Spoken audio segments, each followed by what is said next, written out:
Alhamdulillah, alhamdulillahilladzi 'allamana al-adaba min Luqmanil Hakim. Wassalatu wassalamu ala sayyidina Muhammadin Nabiyil Karim wa ala alihi wa sahbihi man yarju rahmatallahil azim. Rabbi shrah li sadri wa yassir li amri wahlul 'uqdatam min lisani yafqahu qawli. Subhanaka la ilma lana illa ma 'allamtana innaka antal alimul hakim. Amma ba'du. Dalam kitab Bada'ul Khalqi ada sebuah hadis muttafaqun alaihi riwayat Imam Bukhari. Hadis ini bertautan dengan sebuah kisah seorang kaya raya yang memiliki banyak harta. Di saat ajalnya hendak tiba, dia memanggil seluruh anaknya. Dia memberikan wasiat. Sebagaimana Luqmanul Hakim memberikan wasiat dalam surat Luqman surat ke-31 ayat ke-13. Bismillahirrahmanirrahim. Wa wassaynal insana biwalidayhi hamalathu ummuhu wahnan ala wahnin wa fisaluhu fi amain an ishkurli wa liwalidayk ilayyal masir.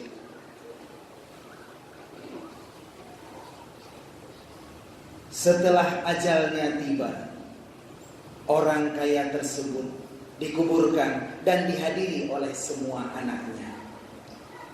Tiba-tiba salah seorang anaknya meminta izin untuk turun ke liang lahat dengan alasan ingin membenarkan posisi ayahnya yang kurang sempurna menghadap kiblat.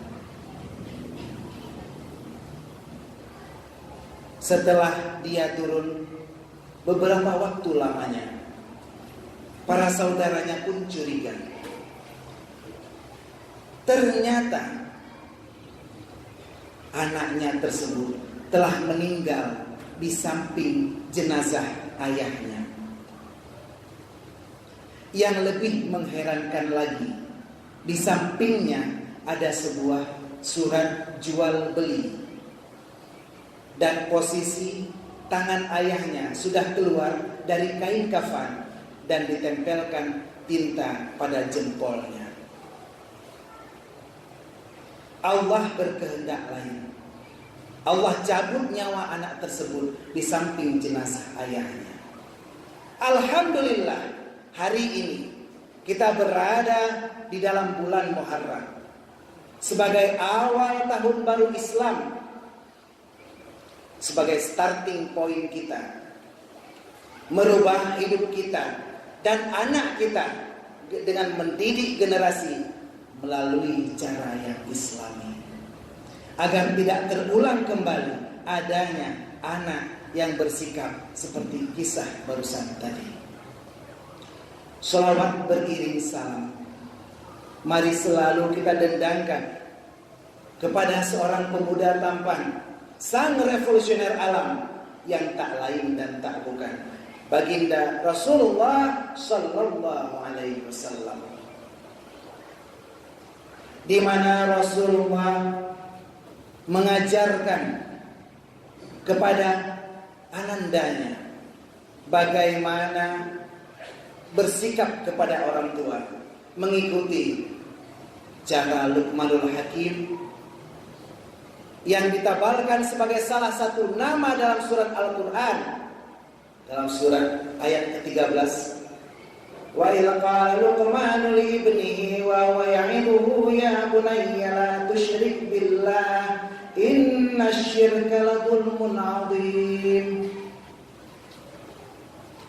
Ayat ini menjadi pedoman kepada keluarga Rasulullah dan kepada sahabatnya diikuti para tabi'in, tabi'in, ulama mutaqaddimin, ulama mutaakhirin, serta ulama yang mu'tabar.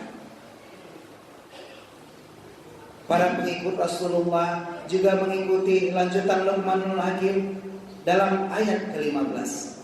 Wa in jahadaka ala an tusyrika bi ma laysa laka bihi 'ilm fala tuti'huma wa sahibhuma fid dunya ma'rufa wattabi' sabila man anaba ilayya thumma ilayya marji'ukum fa unabbi'ukum bima kuntum ta'malun.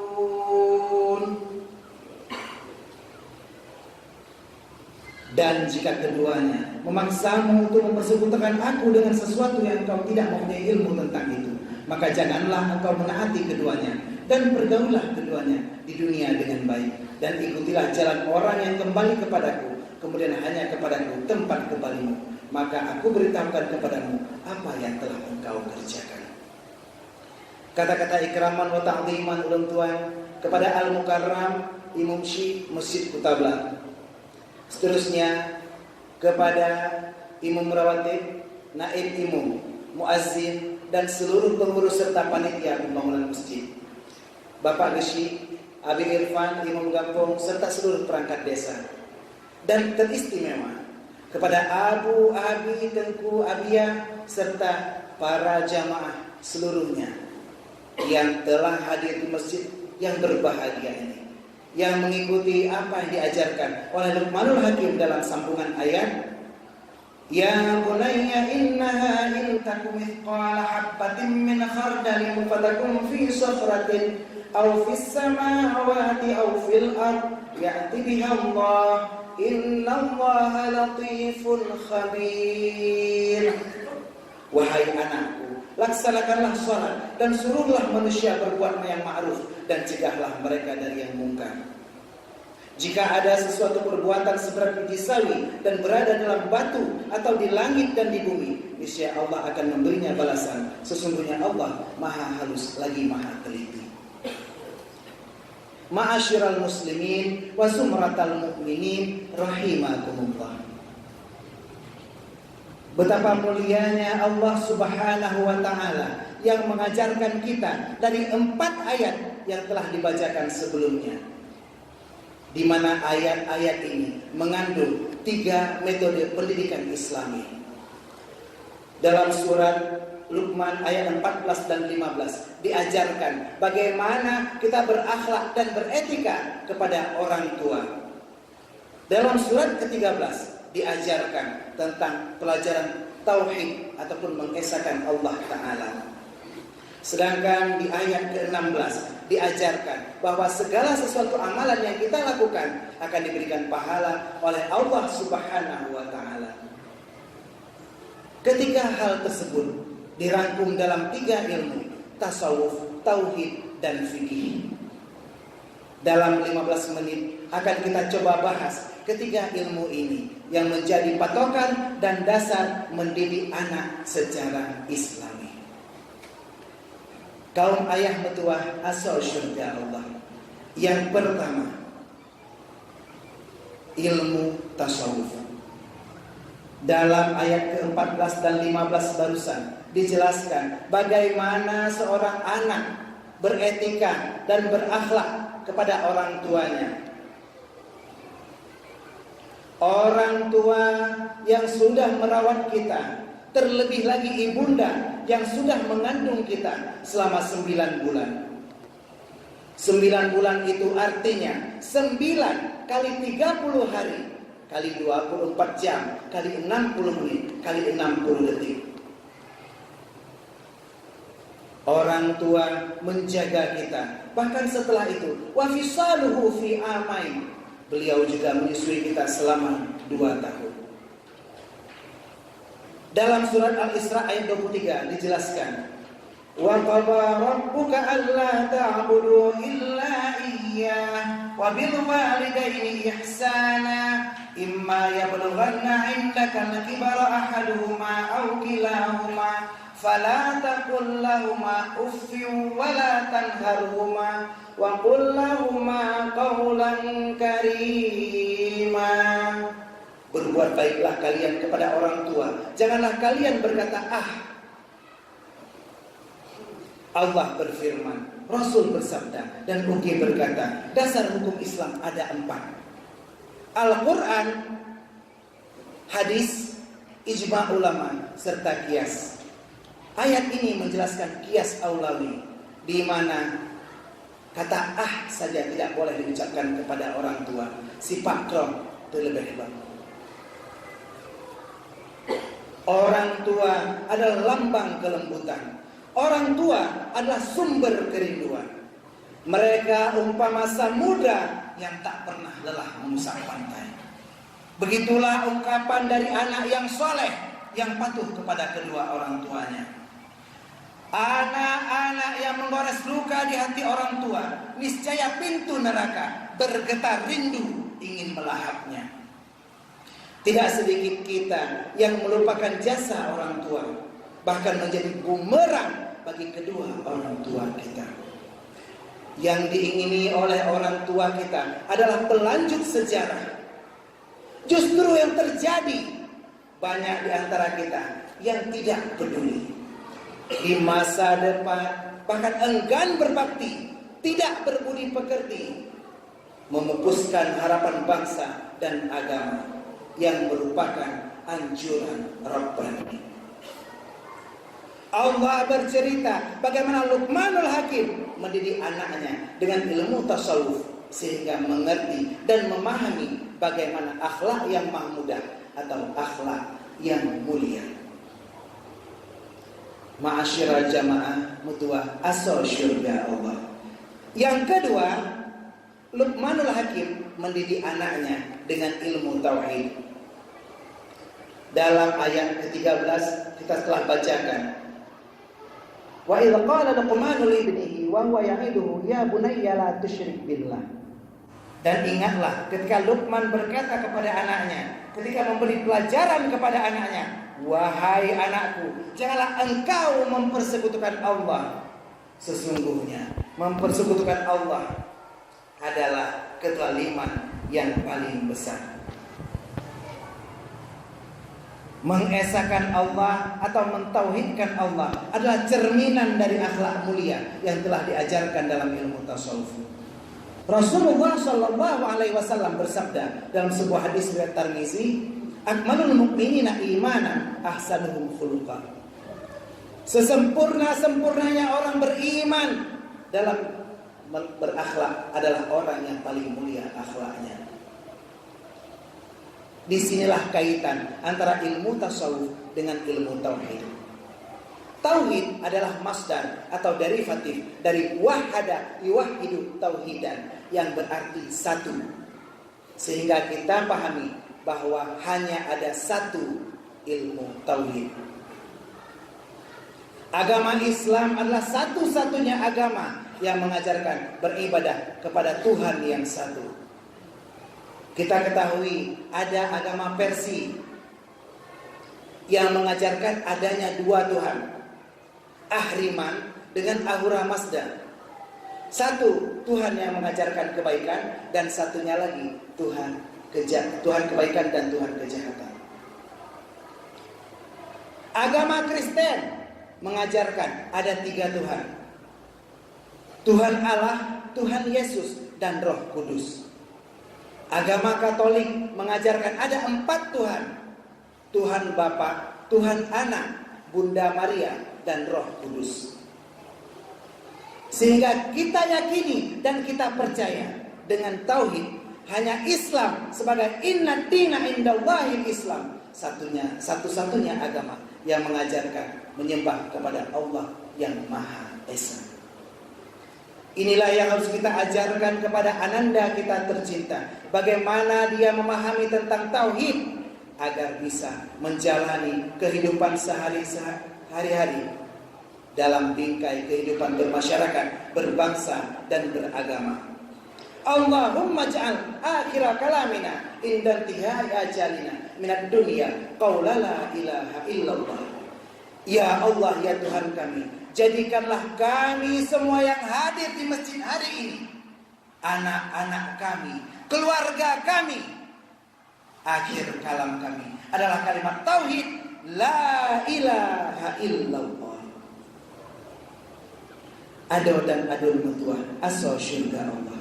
Yang terakhir adalah ilmu fikih yang diajarkan dalam ayat ke-16, di mana amal yang kita lakukan ataupun ibadah yang kita lakukan berdasarkan ilmu fikih akan selalu dibalas oleh Allah.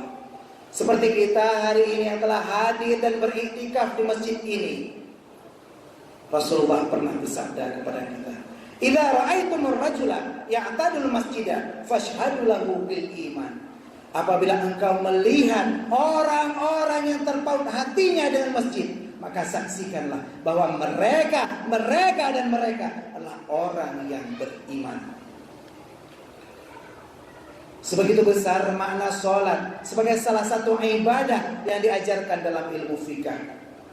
Alhamdulillah hari ini jamaah kita bertambah. Ada saudara-saudara kita yang baru pulang dari tanah suci. Akankah setelah mereka pulang ke tanah pasir, ke tanah luas atau luasnya tanah kita tercinta ini, akankah mereka rutin berjamaah seperti saat di Mekah? Seandainya seluruh jamaah yang pernah pergi haji memenuhi masjid, maka sungguh tidak akan muat masjid ini. Semoga semangat jamaah ini akan selalu menggelora dalam masjid ini. Bayangkan apabila jamaah haji berada di Mina, mereka melontar jumrah, yang artinya melontar syaitan. Apabila mereka kembali, maka jangan mengulang MOU, Memorandum of Understanding, dengan syaitan laknatillah alaih. Ajak saudara-saudara kita yang belum mengunjungi ke masjid agar hadir selalu di setiap waktu sholat. Kunjungi rumah saudara kita, Assalamualaikum, panggil. Jangan dengan panjang, jangan Assalamualaikum, itu ditambah waw, panggil dengan panggilan yang pendek. Assalamualaikum, saudaraku, sudahkah Anda sholat di masjid hari ini? Tapi terkadang ada saudara kita yang ketika diingatkan watawasau bil haq watawasau bis sabr, malah menyerang kita dengan pertanyaan, kenapa kamu menanyakan hal itu? Bukan hak Anda untuk bertanya kepada saya. Lapangkan dada kita dan tetap ajak keluarga kita, ajak saudara-saudara kita.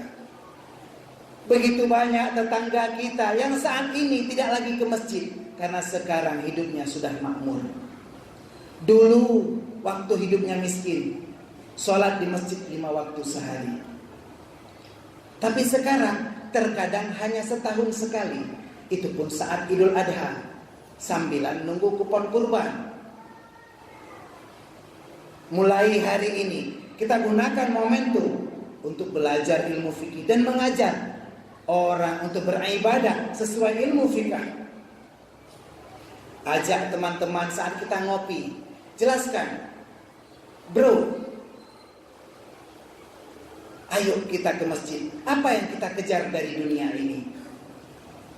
Kita kerja setiap hari, pergi dari pagi sampai sore hari, mencari rezeki sampai meninggalkan kesehatan dan keluarga kita. Terkadang hal ini kita lakukan bahkan meninggalkan ibadah kita. Kita bagaikan semut yang setiap hari berputar mencari rezeki lalu kemudian mati. Apa yang hendak kita bawa saat kita menghadap kepada Allah nantinya? Gunakan ilmu fikih untuk menunjang ibadah kita. Qu anfusakum wa ahlikum nara. Jagalah dirimu dan keluargamu dari api neraka.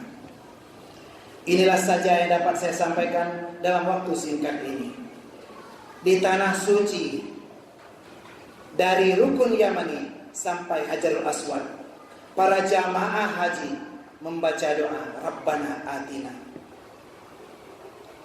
Pernah saya lihat seorang jamaah yang membaca doa Rabbana Atina fid dunya hasanah wa fil akhirati jamilah wa qina adzabannar. Ketika ditanya, ternyata beliau berangkat haji dengan kedua istri. Istri pertamanya Hasanah dan istri keduanya Jamilah.